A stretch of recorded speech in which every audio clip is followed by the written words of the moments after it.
और इंडिया के बीच जो संबंध हैं, रिलेशन हैं, वो लगातार ख़राब हो रहे हैं और एक तरीके से कहा जा रहा है कि भारत एक बड़ी सर्जिकल स्ट्राइक कर रहा है। तमाम ऐप 50 से ज़्यादा ऐप बंद कर दिए जा रहे हैं, कई और ऐप बंद कर दिए जाएंगे और इस सर्जिकल स्ट्राइक से जो ऐप पर सर्जिकल स्ट्राइक की जा रही है, इससे चाइना को बड़ा नुकसान होगा और चाइना में आर्थिक मंदी आ जाएगी। चाइना जो है एक तरीके से वहाँ पर बेरोज़गारी आएगी।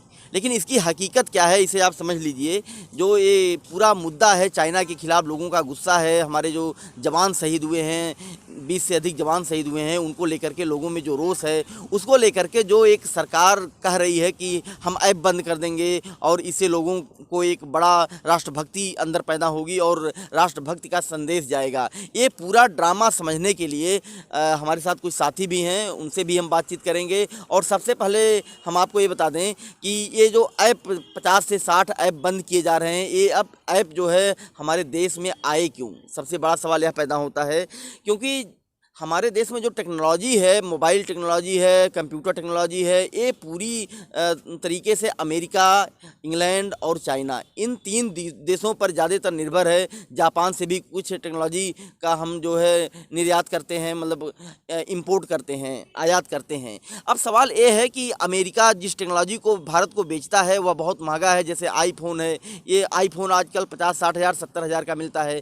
उसी आईफोन जैसी टेक्नोलॉजी और उसके जैसे फीचर्स अब चाइना में बहुत आसानी से मिल जाते हैं। उसके अंदर के सारे सॉफ्टवेयर पेड होते हैं। हाँ, उसके अंदर के सारे सॉफ्टवेयर पेड भी होते हैं जो अमेरिका से हम खरीदते हैं, आईफोन खरीदते हैं। चाइना से 6 से 7, 8 हज़ार, 20 हज़ार के अंदर हम एक अच्छा फ़ोन पा जाते हैं। अब सवाल ये उठता है कि हम चाइना के ऐप बंद करके, चाइना के मोबाइल को डिनाई करके हम कौन सा भारत डिजिटल बनाना चाहते हैं। हम डिजिटल भारत की बात करते हैं, डिजिटल भारत की कल्पना करते हैं। ये चुनाव में हम बड़ा दावा करते हैं कि हम डिजिटल होंगे और डिजिटल पेमेंट ट्रांसफ़र की सुविधा लेकर आते हैं। लेकिन हकीकत ये है कि हम उसी डिजिटलाइजेशन को ख़त्म करते जा रहे हैं। आज चाइना एक तरीके से कहा जाए भारत को घुड़की दे रहा है, भारत के जवानों को मार रहा है और एक बड़ा संकट पैदा कर रहा है। तो निश्चित रूप से चाइना से लड़ा जाना चाहिए, चाइना की नीतियों से लड़ा जाना चाहिए, उसकी अर्थव्यवस्था से लड़ा जाना चाहिए। और उसमें जो हमारे प्रधानमंत्री जाते हैं, सैकड़ों हज़ारों करोड़ रुपए खर्च होते हैं। चाइना के प्रधानमंत्री हमारे देश में आते हैं, यहाँ पर झूला झूलते हैं, एक बड़ा समारोह होता है, आयोजन होता है और एक जश्न जैसा माहौल होता है और कहा जाता है कि हमारे अतिथि हैं और हम उनका स्वागत करते हैं। लेकिन हम मुद्दों की बात नहीं करते हैं, कभी सीमाओं की बात नहीं करते हैं, कभी यह नहीं बताते हैं कि ये फला सीमा का विवाद है, एक उस सीमा के विवाद के बारे में आपका दो टूक क्या नज़रिया है। इन सब मुद्दों पर हम बात नहीं करते हैं। हम देश का पैसा खर्च करते हैं और इसके बाद उनकी विदाई कर देते हैं। कमोबेश ज़्यादातर देशों के साथ हमारे देश के प्रधानमंत्री इसी तरीके का संबंध रखते हैं। प्रधानमंत्री ने अभी जल्दी में ही नमस्ते ट्रंप का एक बड़ा आयोजन किया था, जिसको पूरे देश ने देखा है और पूरा देश जानता है कि नमस्ते ट्रंप में क्या हुआ है। ऐसे में यह बताना ज़रूरी है कि ये टिकटॉक समेत जो 50 से अधिक ऐप बंद किए जा रहे हैं, वाकई में यह दिखावा है और एक लोगों के गुस्से को शांत करना है कि हमने ऐप बंद कर दिया तो चाइना की अर्थव्यवस्था को हमने ख़त्म किया है। जबकि इसका सबसे अधिक नुकसान भारत को होगा। भारत को इसलिए होगा कि भारत में चाइना के जो ऐप काम करते हैं बहुत सस्ते हैं। उतने सस्ते ऐप न तो भारत बना पाया है, न तो कोई अन्य देश भारत को निर्यात कर सकता है। तो भारत को मतलब भारत आयात भी नहीं कर सकता है, भारत को कोई देश निर्यात भी नहीं कर सकता है। ऐसे में एक बड़ा सवाल है कि ऐप बंद करके जो मोदी सरकार एक सर्जिकल स्ट्राइक कहा जा रहा है, ऐप पर एक जो है सर्जिकल स्ट्राइक कर रही है, वह पूरी तरीके से दिखावा है। कुछ लोगों से हमारी बात हुई है, उनका यह भी कहना है कि जो ऐप आए थे, टिकटॉक था, बाकी चीज़ें थी, इससे सरकार की नाकामियों को भी लोग अच्छी तरीके से दिखा रहे थे। उनका यह दावा था कि सरकार किस तरीके से नाकाम हुई है। छोटे छोटे मुद्दों पर टिकटॉक आ जाते थे, पूरी तरीके से लोकतांत्रिक व्यवस्था थी और हर आदमी कहीं पर भी टिकटॉक बना करके और यूट्यूब पर और सोशल मीडिया पर, इंस्टाग्राम पर पोस्ट कर देते थे, जिसको लेकर के सरकार की फजीहत भी होती थी। सरकार को एक अच्छा मौका मिल गया कि कैसे हम ऐप को बंद कर दें और इस समय आम आदमी का गुस्सा भी चाइना के खिलाफ है और चाइना के खिलाफ इस गुस्से को भुनाया जा सकता है। यही वजह है कि ऐप बंद करके सरकार एक दिखावा करना चाहती है कि हम सर्जिकल स्ट्राइक ऐप के द्वारा चाइना पर सर्जिकल स्ट्राइक कर रहे हैं, जबकि हकीकत कुछ और है। हमारे साथ कुछ लोग हैं जिनसे मैं इस मुद्दे पर बात भी करना चाहूँगा और जानना भी चाहूँगा कि उनके पास कौन सा फ़ोन है और उस फ़ोन में कौन कौन से एप्लीकेशन थे से और चाइना के खिलाफ जो भारत की एक तरीके से ऐप को लेकर के सर्जिकल स्ट्राइक है, उससे क्या फ़ायदा होगा।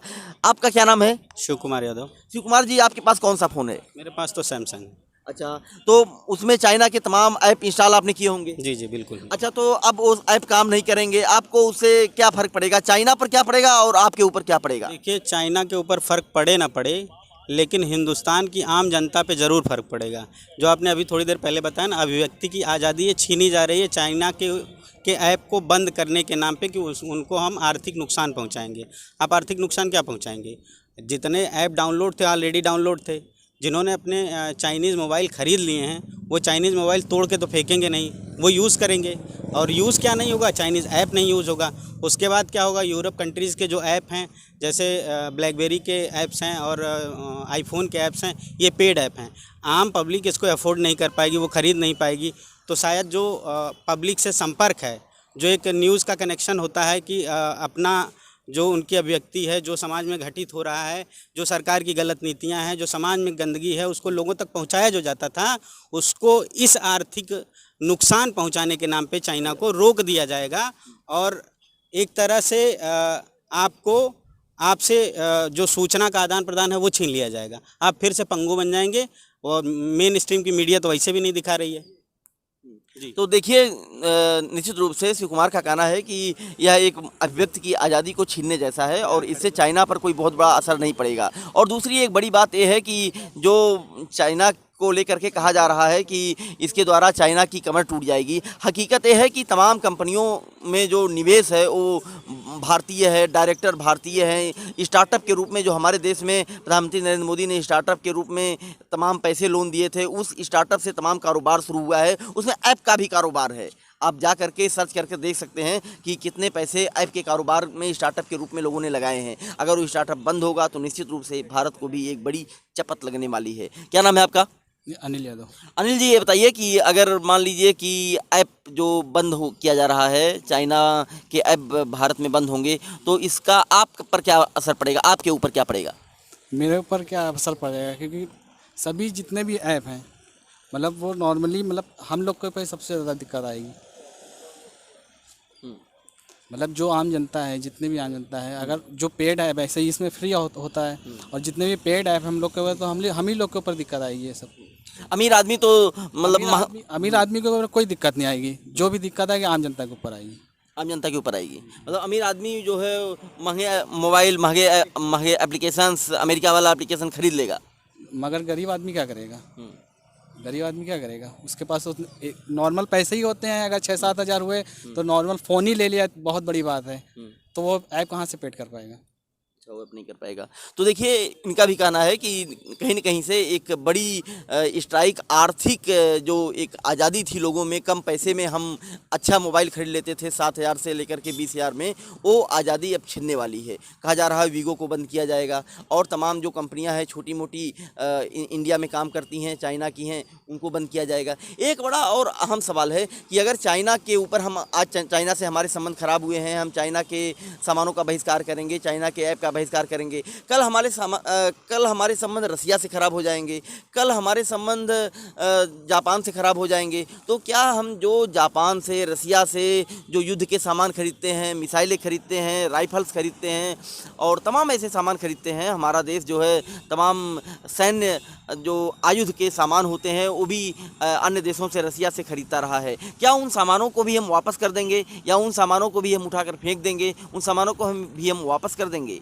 कतई नहीं करेंगे। ऐसा नहीं किया जा सकता है क्योंकि यह संभव भी नहीं है। और दूसरी एक बड़ी बात है तकनीक किसी भी देश की हो, अगर हम उस तकनीक का इस्तेमाल करते हैं और उस तकनीक के द्वारा हम आगे बढ़ रहे हैं, डिजिटल हो रहे हैं और बेहतर तरीके से विकास कर रहे हैं, तो ऐसे समय में कहीं न कहीं से हमें उसको दरकिनार नहीं किया जा सकता, हम उसको दरकिनार नहीं कर सकते हैं।